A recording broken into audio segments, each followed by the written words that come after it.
भारत ने कतर को घेरने का बनाया एक और नया प्लान। भारतीय नौसेना के 8 जवानों को मौत की सजा देने की चुकानी होगी कीमत।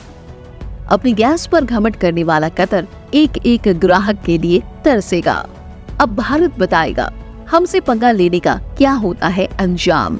जी हाँ दोस्तों, भारत और कतर के बीच शुरू हुआ विवाद अब बढ़ता ही जा रहा है और भारत ने कतर को सबक सिखाने की पूरी तैयारी कर ली है, जिसके चलते हमारे नेवी के 8 पूर्व नौसैनिकों को मौत की सजा सुनाने के बदले में कतर को बहुत भारी कीमत चुकानी पड़ेगी। असल में कतर को अपने तेल और गैस पर बहुत ज्यादा घमंड है और इसी घमंड में चूर होकर वो भारत को हल्के में ले रहा है। उसे जरा भी अंदाजा नहीं है कि भारत भी उस पर भारी पड़ सकता है। आज भारत के पास ऐसे कई तरीके हैं जिससे वो कतर पर बहुत गहरा वार कर सकता है। जियोपॉलिटिकल नजरिए से कतर पहले ही काफी कमजोर है, क्योंकि दुनिया के कई मुस्लिम देश उससे अपना नाता तोड़ चुके हैं और अब इस लिस्ट में भारत का नाम भी शामिल हो गया है, जो कतर के लिए बिल्कुल अच्छी खबर नहीं है, क्योंकि आज का भारत एक जियोपॉलिटिकल सुपर पावर है जिसे कोई भी देश अपने विपक्ष में खड़ा हुआ देखना नहीं चाहता। कतर को गलतफहमी है कि उसके हाथ में भारत की नब्ज है, जिसके चलते हम उसका कुछ नहीं बिगाड़ पाएंगे। लेकिन सच्चाई तो ये है कि भारत कतर के हाथ से अपनी नब्ज को छुड़ाने का इंतजाम पहले ही कर चुका है। अब भारत ने कतर को सबक सिखाने का क्या प्लान बनाया है, कतर हमें हल्के में लेने की भूल क्यों कर रहा है और उसकी इस भूल का फायदा उठाकर भारत किस तरह उसे लाइन पर लाने वाला है, ये सब कुछ हम आज आपको इस वीडियो में बताने वाले हैं। इसीलिए बिना स्किप किए इसे अंत तक जरूर देखिए।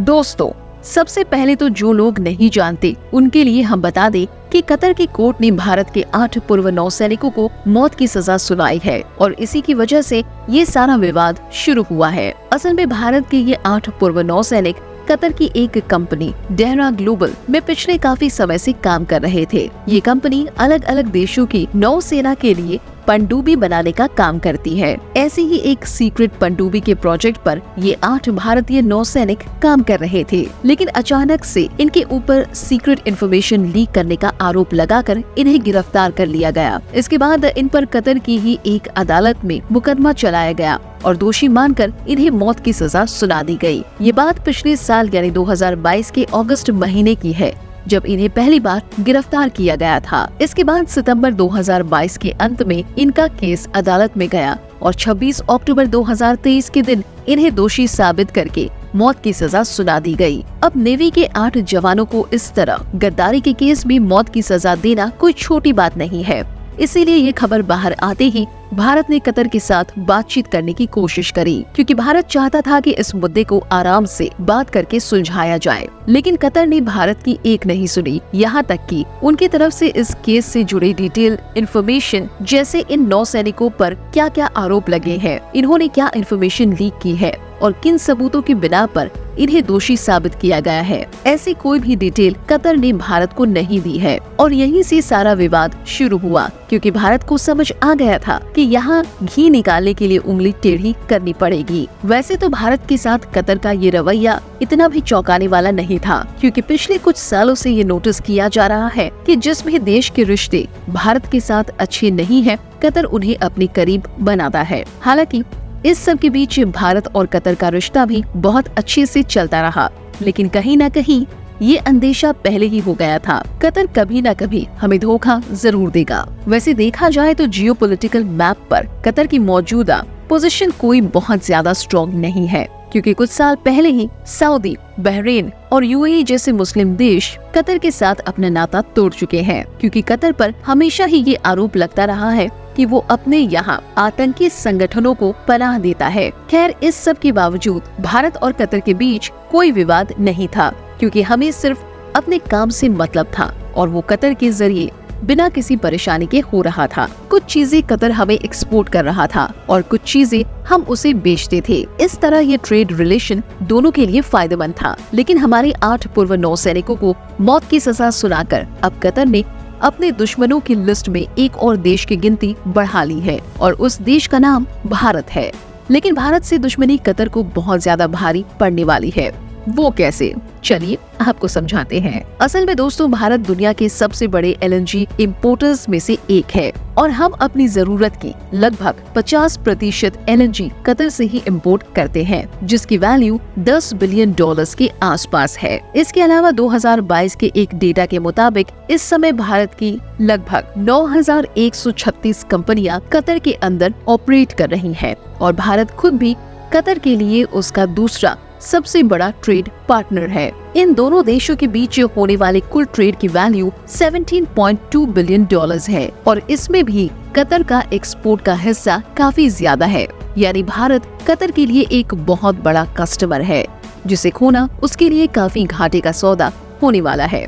क्योंकि देखिए दोस्तों, कतर एक ऐसा देश है जिसकी इकोनॉमी पूरी तरह तेल और गैस के एक्सपोर्ट पर निर्भर है। ऐसे में भारत जैसे एक बड़े कस्टमर को खोना उसकी फाइनेंशियल कंडीशन को काफी ज्यादा हर्ट कर सकता है। लेकिन सवाल ये उठता है कि अगर भारत कतर से अपनी ट्रेड रिलेशन तोड़ रहा है तो वो अपनी गैस जरूरत को कैसे पूरा करेगा?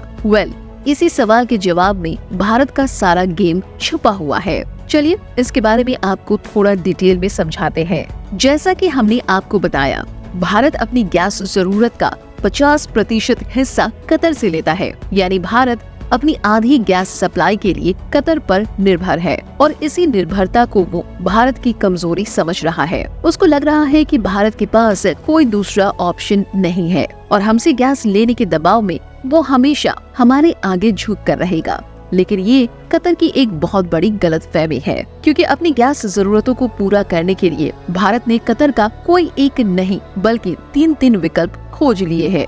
असल में जैसे ही ये पता चला कि कतर हमारे 8 पूर्व नौसैनिकों को मौत की सजा देने वाला है, तभी भारत को ये बात खटक गई थी कि हमने अपनी गैस जरूरतों को पूरा करने के लिए किसी दूसरे विकल्प की जरूरत पड़ेगी। और उसी पल भारत के ऑयल मिनिस्टर इस विकल्प को खोजने के लिए निकल पड़े थे। अच्छी बात तो ये है कि हमने एक नहीं बल्कि 3 विकल्प खोज निकाले हैं। इसमें सबसे पहला है मोज़ाम्बिया और ये ऑप्शन लगभग फाइनल हो चुका है। जो नहीं जानते उन्हें बता दें कि मोज़ाम्बिया एक अफ्रीकन देश है जहां नेचुरल गैस के बहुत बड़े बड़े भंडार है।